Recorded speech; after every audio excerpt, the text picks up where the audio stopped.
Hello everyone, welcome to अकेड गुरु। यह 8वां lecture है आवेशिता वैद्युत क्षेत्र का। आप ज़्यादा से ज़्यादा वीडियो को शेयर किया करें और चैनल के बारे में फ्रेंड्स को बताएं। आप लोगों के लिए रोज़ नया कंटेंट आता रहेगा इस चैनल पे, और फिजिक्स में और मैथ में भी, जिससे कि आप अपनी प्रिपरेशन को नेक्स्ट लेवल तक ले जा सकें। तो जो कल कॉन्सेप्ट किए थे जिस लेक्चर 7 के, उसी कॉन्सेप्ट पे क्वेश्चन करके देखेंगे। तो आपकी स्क्रीन पे क्वेश्चन दिख रहा होगा। जो दो बिंदु ए तथा बी के बीच की दूरी 10 सेंटीमीटर है, क्रमशः बिंदु पर 10 माइक्रोकूलम तथा -10 माइक्रोकूलम आवेश है। एक बिंदु पी जो ए बी का लंबवत द्विभाजक है, जो ए बी के मध्य बिंदु से 12 सेंटीमीटर पर स्थित है, बिंदु पी पर वैद्युत क्षेत्र की तीव्रता निकालें। तो क्वेश्चन को पढ़ के डायग्राम बनाना है। क्वेश्चन के अनुसार कुछ ऐसा डायग्राम बनेगा जो कि ए और बी के बीच की जो दूरी है वो 10 सेंटीमीटर है, और उसके मध्य बिंदु यानी कि 5 सेंटीमीटर से लंबवत द्विभाजक पर एक बिंदु पी है जो कि 12 सेंटीमीटर दूरी पर है। आपको बिंदु पी पर ए और बी के कारण वैद्युत क्षेत्र की तीव्रता बतानी है। तो बिंदु P पर ए के कारण जो वैद्युत क्षेत्र की तीव्रता होगी वो 10 माइक्रोकूलम, इस पे पॉजिटिव आवेश है, प्लस, तो प्लस के कारण वैद्युत क्षेत्र की तीव्रता होती है वो दूर की तरफ होती है। तो इस वाले ए वाले पॉइंट पर जो वैद्युत क्षेत्र की तीव्रता ए के कारण होगी वो होगी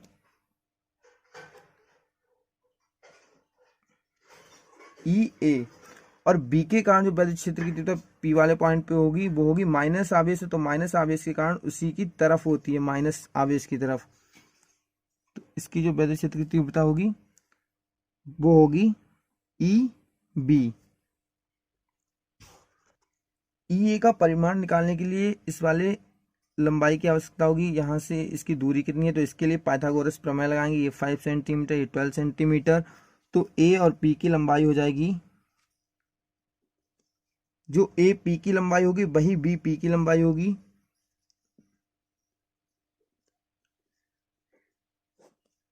रूट, अगर इस वाले पॉइंट को ओ मान लें तो हो जाएगा ए ओ का स्क्वायर प्लस पी ओ का स्क्वायर या ओ पी का स्क्वायर। तो ये हो जाएगा 5 सेंटीमीटर का स्क्वायर प्लस 12 का स्क्वायर।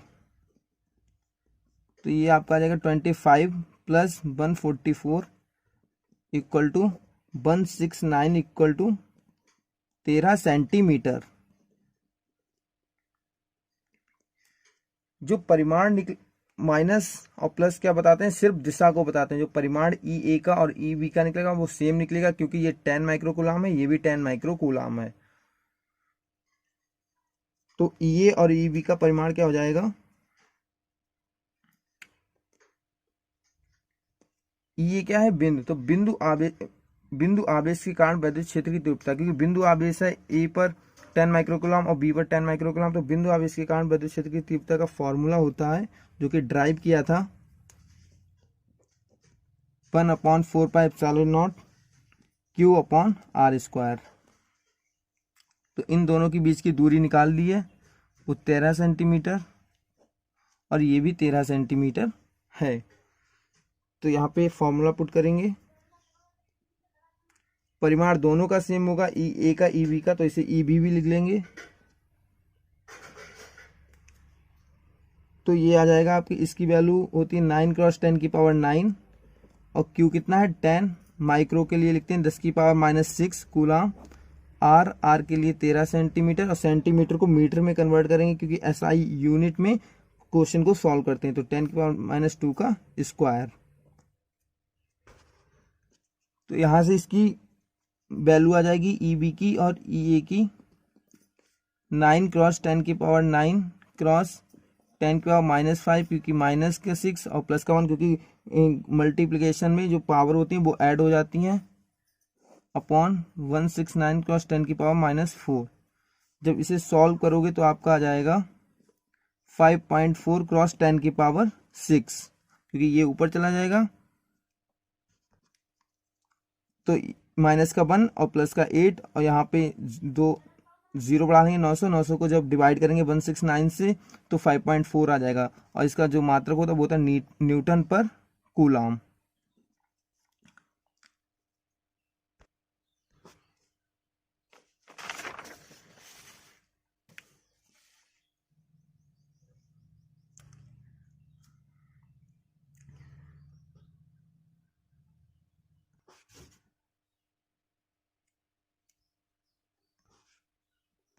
टोटल ई को कैसे निकालेंगे?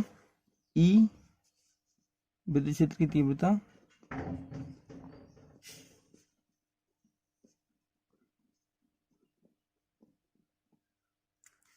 ई नेट कितना निकालेंगे? ई नेट जो ई से डिनोट कर गया है तो एक इसका कंपोनेंट हो जाएगा नीचे के लिए ई एक कॉस थीटा, क्योंकि थीटा के पास वाला जो होता है वो कॉस में टूटता है। इसी प्रकार ई बी का एक कंपोनेंट हो जाएगा ई बी कॉस थीटा। तो ई नेट निकल आएगा आपका E A cos theta plus E B cos theta. E A की वैल्यू कितनी है? 5.4 क्रॉस 10 की पावर 6 और कॉस थीटा की वैल्यू कितनी आई? 5/13 और प्लस ई बी की वैल्यू कितनी है? 5.4 क्रॉस 10 की पावर 6 और कॉस थीटा की 5/13। ये ऐड हो जाएगा तो 2 क्रॉस 5.4 क्रॉस 10 की पावर 6 क्रॉस 5.13 बचेगा। इसको जब सॉल्व करोगे तो 13 से कैंसिल करके देखोगे तो 4.1 क्रॉस 10 की पावर 6 आपकी नेट विद्युत क्षेत्र की तीव्रता आ जाएगी पी वाले पॉइंट पर ए और बी के कारण, और न्यूटन पर मीटर, न्यूटन पर कूलम।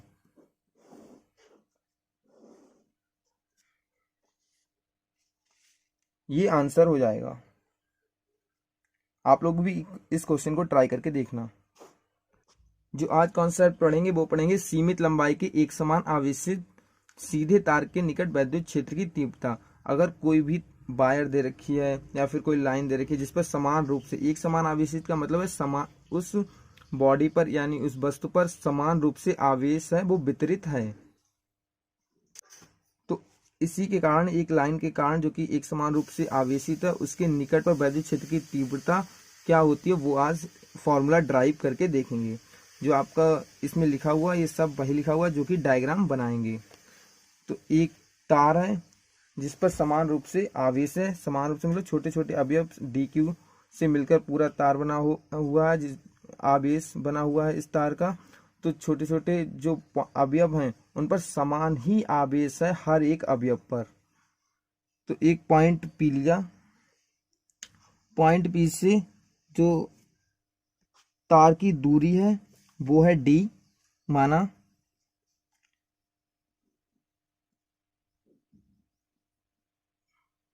डी है।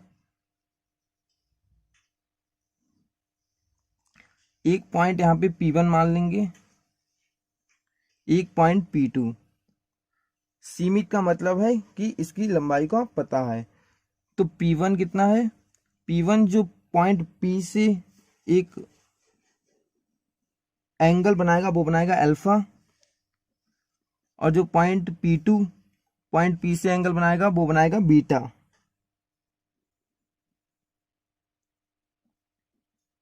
क्योंकि ये जो लाइन पॉइंट है बिल्कुल मध्य बिंदु से नहीं है, मध्य बिंदु से होगा तो जो अल्फा और बीटा समान कोण बनाएंगे।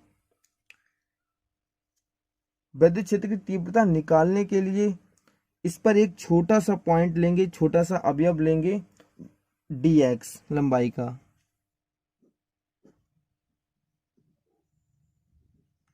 जिस पर छोटा सा आवेश होगा dq। क्योंकि पूरी लाइन का विद्युत क्षेत्र की तीव्रता निकालने के लिए पहले छोटे से आवेश के कारण विद्युत क्षेत्र की तीव्रता निकालेंगे, बाद में उसे समाकलन कर देंगे जिससे कि P2 से P1 की विद्युत क्षेत्र की तीव्रता निकल आएगी। इसकी डिस्टेंस d है, जो dx का लंबाई डिस्टेंस है वो इस वाले पॉइंट से है x, और पॉइंट P पर निकालना है विद्युत क्षेत्र की तीव्रता, इसीलिए इस वाले पॉइंट से जो कि dx अवयव माना है उसकी लंबाई यहां से यहां तक है r, और जो ये एंगल बना रहा है वो बना रहा है थीटा। ये वाली लाइन और ये नीचे वाली लाइन d डिस्टेंस की ये बना रही है आपस में थीटा एंगल। डी एक्स के कारण, डी क्यू के कारण डी एक्स की जो लंबाई है, इसके कारण एक वैद्युत क्षेत्र की तीव्रता होगी। तो वैद्युत क्षेत्र की तीव्रता के प्लस चार्ज है, तो प्लस चार्ज के कारण दूर की तरफ होगी, वो मान ली छोटी सी वैद्युत क्षेत्र की तीव्रता होगी। तो डी से डिनोट कर देंगे, डी और ई से, डी ई। अब डी क्यू के कारण डी पॉइंट पी पर परिणाम देखेंगे कि वैद्युत क्षेत्र की तीव्रता कितनी होगी।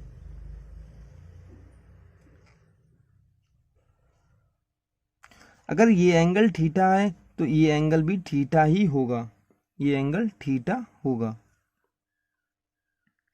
अगर आपको एंगल में कोई दिक्कत आ रही हो तो ट्रिग्नोमेट्री का लेक्चर देख लेना, या फिर जो 11th क्लास की फिजिक्स है उसमें मैथमेटिकल टूल्स से फिजिक्स के लेक्चर हैं, उसमें देख लेना। तो छोटे अवयव के कारण बिंदु पी पर वैद्युत क्षेत्र की तीव्रता डी निकालेंगे, वो होगी D E equal to 1/4πε0 Q, Q कौन सा, डी क्यू वाला छोटा सा, डी क्यू अपॉन बीच का डिस्टेंस दूरी, तो आर स्क्वायर। जो आर है उसको हम चित्र से एक्स और डी के टर्म में निकाल लेंगे। बड़ी वाली भुजा आर स्क्वायर इक्वल टू छोटी भुजा यानी कि लंबवत एक्स स्क्वायर इस थीटा के कारण, और ये प्लस डी स्क्वायर। तो आर स्क्वायर की वैल्यू रख देंगे डीई के, डीई में, तो डीई इक्वल टू 1/4πε0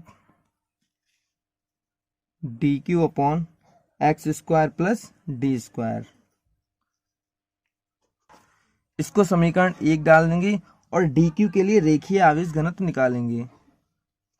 छोटे से अवयव के कारण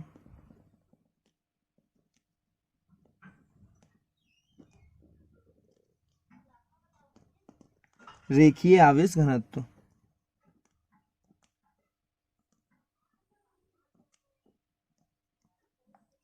रेखीय आवेश घनत्व को लैम्डा से प्रदर्शित करते हैं। लैम्डा इक्वल टू चार्ज कितना है डी क्यू और कितनी लेंथ पे है डी एक्स पे, तो यहाँ पे लिख देंगे D Q upon D X. तो यहाँ पे डी क्यू की वैल्यू आ जाएगी D Q equal to lambda D X, ये इक्वेशन 2 होगी। इक्वेशन 2 का मान समीकरण 1 में रख देंगे। समीकरण 2 में समीकरण 2 का मान समीकरण 1 में रखने पर क्या होगा, डी ई इक्वल टू 1/4πε0 और डी क्यू की वैल्यू हो जाएगी lambda D x upon X square plus D square, ये आ जाएगी इक्वेशन 3। डीई का परिमाण निकाल लिया। इस वाले पॉइंट पे लिखा भी हुआ लैम्डा रेखीय आवेश घनत्व और अल्फा बीटा P1 और P2 से बिंदु P से अल्फा बीटा एंगल हैं, कोण हैं। तो डीई के 2 कंपोनेंट हो सकते हैं, कंपोनेंट यानी कि घटक, तो 2 घटक हो सकते हैं। तो घटक कौन कौन से हो सकते हैं, एक तो लाइन के लंबवत, लाइन है उसके लंबवत, और एक लाइन के समांतर, समांतर यानी कि उसी की दिशा में। तो कैसे इसके कंपोनेंट लेंगे, थीटा के पास वाला जो कंपोनेंट होता है, घटक होता है, वो कॉस में टूटता है, तो ये हो जाएगा डीई कॉस थीटा, और थीटा से दूर वाला वो हो जाता है डीई साइन थीटा। तो ये लंबवत घटक हो जाएगा और ये समांतर घटक हो जाएगा लाइन के। इन दोनों के लिए अलग अलग निकालेंगे वैद्युत क्षेत्र की तीव्रता, एक समांतर घटक के लिए और एक लंबवत घटक के लिए। इस 1/4πε0 को के भी लिख सकते हैं lambda D x upon X square plus D square, जैसे कि यहाँ पे लिखा भी है कि वैद्युत क्षेत्र की तीव्रता डीई के 2 घटक हैं, लंबवत और समांतर। तो पहले लंबवत घटक को देखेंगे। तो लंबवत घटक क्या था, लंबवत घटक को डी ई परपेंडिकुलर ऐसे लंबवत लिखते हैं, तो उससे डिनोट करेंगे, अपॉन क्या आया था डीई कॉस थीटा। डीई की वैल्यू इक्वेशन 3 से लिख लेंगे, समीकरण 1-3 से। तो D E perpendicular K lambda D x upon X square plus D square cos theta. ये इक्वेशन 4 हो जाएगी। अब क्या करें, छोटे से अवयव के कारण लंबवत घटक डी कॉस थीटा का परिमाण आ गया। अब पूरी लाइन के लिए, बार के लिए ऐड करने के लिए क्या करेंगे, हम समाकलन करेंगे। तो उसके लिए क्या लगानी पड़ेगी, लिमिट। लिमिट लगाने के लिए हम क्या करेंगे, कॉस थीटा को dx वाले टर्म में, और नहीं, dx वाले टर्म को थीटा के टर्म में चेंज कर लेंगे। तो उसके लिए क्या करेंगे, चित्र से इसमें एंगल निकालेंगे। तो यहाँ पे अगर tan थीटा का निकालें तो क्या आएगा, tan theta equal to, tan theta की वैल्यू होती है लंब बटे आधार। तो लंब यहाँ पे क्या है, x अपॉन आधार क्या है, d। तो यहाँ पे आ जाएगी x की वैल्यू d tan थीटा। इसको समीकरण डाल देंगे 5। x equal to d tan theta के लिए dx के टर्म में परिवर्तित करने के लिए इसका समाकलन करेंगे। थीटा में वेरिएबल दे रखा है, इसीलिए क्या करेंगे, थीटा के सापेक्ष अवकलन।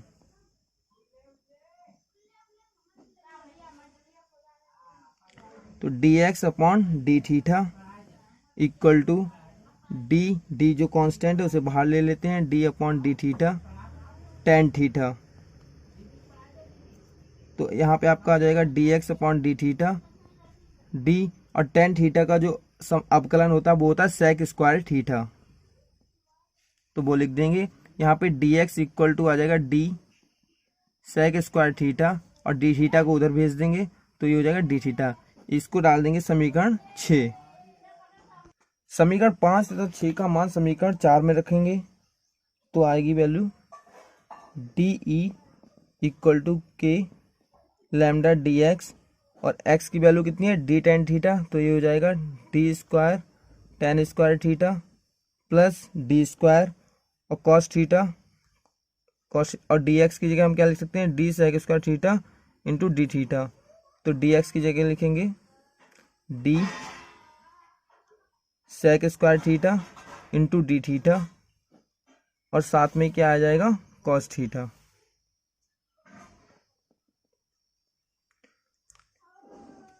त्रिकोणमिति के फॉर्मूला एक है कि 1 plus tan square theta equal to sec square theta होता है। तो यहाँ पे हो जाएगा D E perpendicular K lambda D sec square theta into D theta cos theta upon D square यहाँ से कॉमन लेंगे तो यहाँ बचेगा 1 प्लस tan स्क्वायर थीटा, जिसे हम लिख सकते हैं सेक स्क्वायर थीटा। तो D E K lambda D sec square theta D theta cos theta upon D square sec square theta. तो सेक स्क्वायर से सेक स्क्वायर कैंसिल हो जाएगा, एक डी से डी कैंसिल हो जाएगा, तो आ जाएगा D E perpendicular K lambda upon D cos theta D theta. अब कॉस थीटा में वेरिएबल भी है और डी थीटा दे रखा है, अब समाकलन हो सकता है। तो D E perpendicular K lambda D, और समाकलन का ये साइन होता है चिन्ह cos theta into D theta.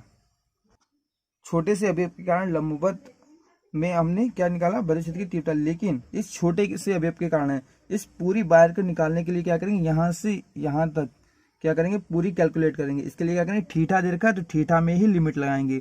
तो लिमिट क्या लगाएंगे, माइनस बीटा से अल्फा, क्योंकि नीचे वाला माइनस में लेंगे ऊपर वाला प्लस में, तो माइनस बीटा से अल्फा, जब माइनस से बीटा से अल्फा लेंगे तो पूरी रिंग कैलकुलेट हो जाएगी। तो यहाँ पे लिमिट लगा देंगे माइनस बीटा से अल्फा।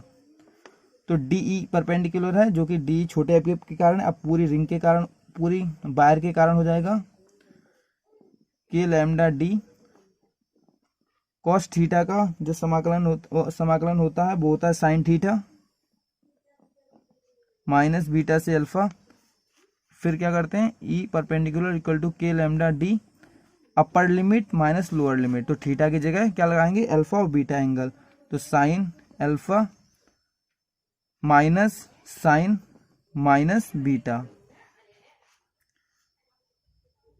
तो यहाँ पे आ जाएगा ई लंबवत के लैम्डा डी साइन अल्फा, जो कि साइन माइनस थीटा होता है, माइनस साइन थीटा, तो माइनस माइनस प्लस हो जाएगा, तो प्लस साइन बीटा। ये फॉर्मूला निकल के आ जाता है लंबवत के लिए विद्युत क्षेत्र की तीव्रता, वायर के लिए लंबवत में विद्युत क्षेत्र की तीव्रता। अभी निकाला वायर के लंबवत घटक, अब निकालेंगे समांतर घटक डी ई साइन थीटा को। समांतर घटक को लिख देंगे डी ई, इस तरीके से डिनोट कर देंगे, समांतर को इस तरह से डिनोट करते हैं, और है डी ई साइन थीटा। समीकरण 3 से डी की वैल्यू रख देंगे। समीकरण 3 से डी ई समांतर equal to K lambda D x upon X square plus D square sine theta. अब क्या करेंगे, समीकरण 5 और 6 से, समीकरण 5 तथा 6 से डी एक्स और एक्स के मान रख देंगे।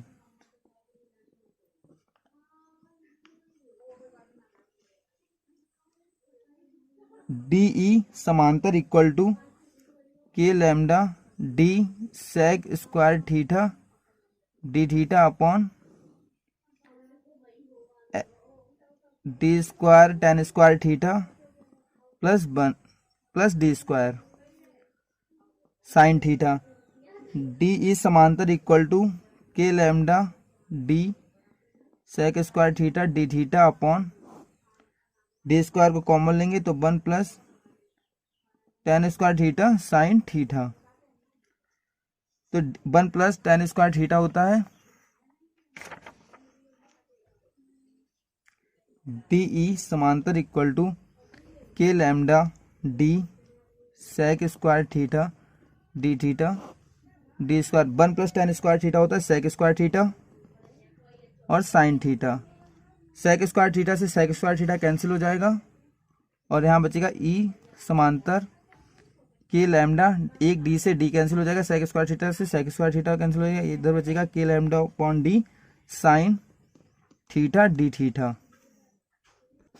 इस छोटे से अवयव के कारण समांतर घटक आ जाता है। अब क्या करेंगे, पूरी रिंग के लिए क्या करेंगे, ऐड करने के लिए लिमिट लगाएंगे। तो लिमिट करेंगे, डी वाला टर्म है तो यहाँ समाकलन का साइन लगा सकते हैं। के लैम्डा डी साइन थीटा में वेरिएबल है और डी थीटा भी दे रखा है, तो यहाँ पे भी साइन थीटा डी थीटा। अब पूरी रिंग के लिए करेंगे क्या, माइनस बीटा से अल्फा, जिससे कि पूरी रिंग क्या हो जाएगी, ऐड हो जाएगी और उसका कैलकुलेट हो जाएगा विद्युत क्षेत्र की तीव्रता। साइन थीटा का जो समाकलन होता है वो होता है माइनस कॉस थीटा। तो यहाँ पर लिखेंगे K lambda D minus cos theta minus alpha से बीटा से alpha K lambda upon D, upper limit मतलब ऊपर वाली लिमिट, फिर माइनस लोअर लिमिट, तो माइनस कॉस अल्फा माइनस फिर माइनस कॉस माइनस बीटा। इसमें क्या होता है, cos minus theta equal to cos theta. तो यहाँ पे क्या होगा, वी नाउ दैट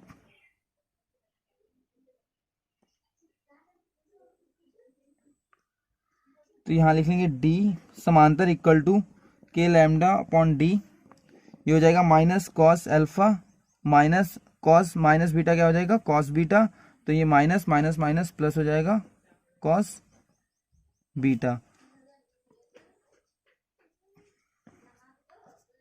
समांतर घटक आ जाएगा के lambda upon D cos beta minus cos alpha.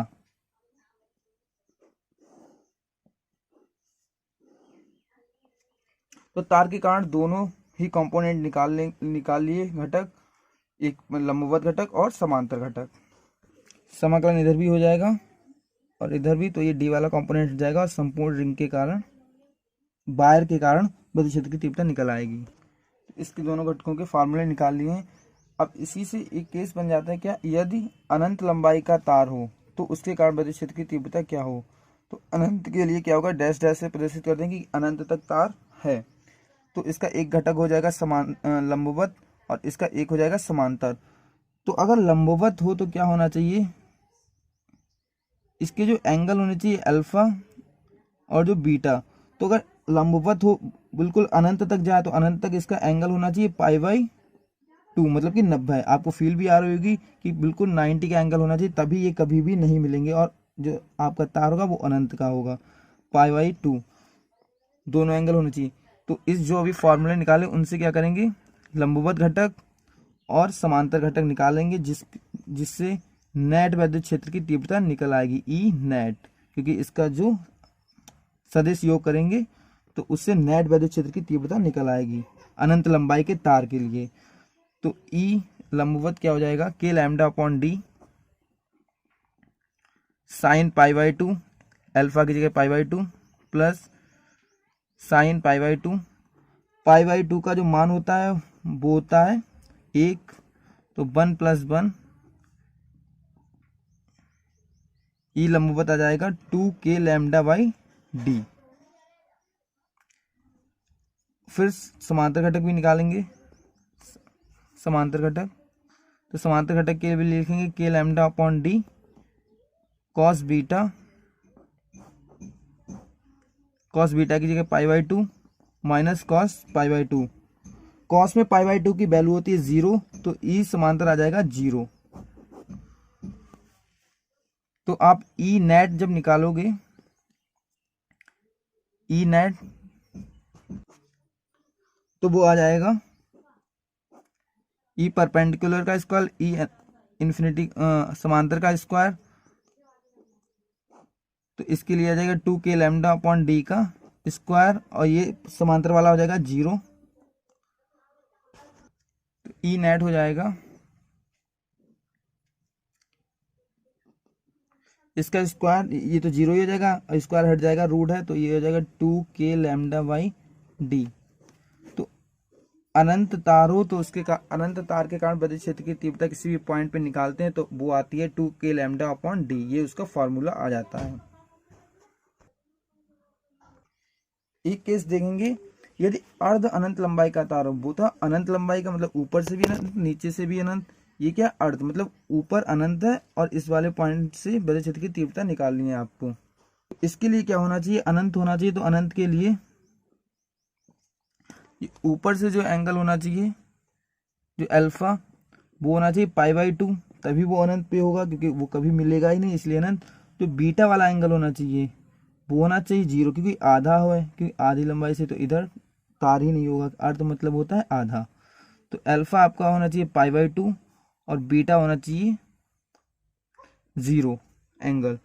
तो इससे आप क्या करोगे, लंबवत तथा समांतर घटक निकाल लोगे। तो फॉर्मूला वही रहेगा, ई लंबवत इक्वल टू k λ/d लंबवत घटक के लिए d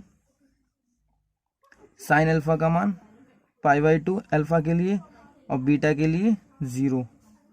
तो d परपेंडिकुलर आ जाएगा k λ/d, क्योंकि साइन 90 का मान 1 होता है और साइन 0 का 0, तो ये 0 हो जाएगा, ये 1। तो k d ई लैम्डा बराबर k λ/d।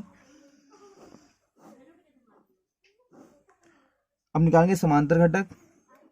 तो समांतर घटक के लिए k λ/d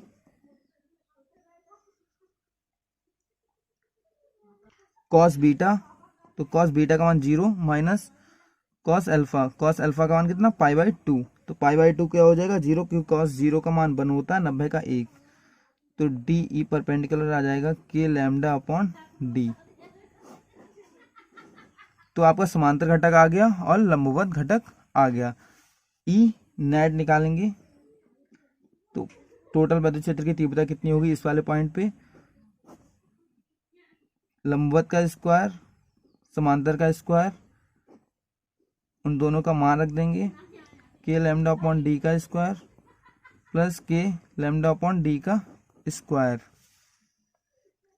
ये आपका आ जाएगा 2k λ/d का स्क्वायर। E net,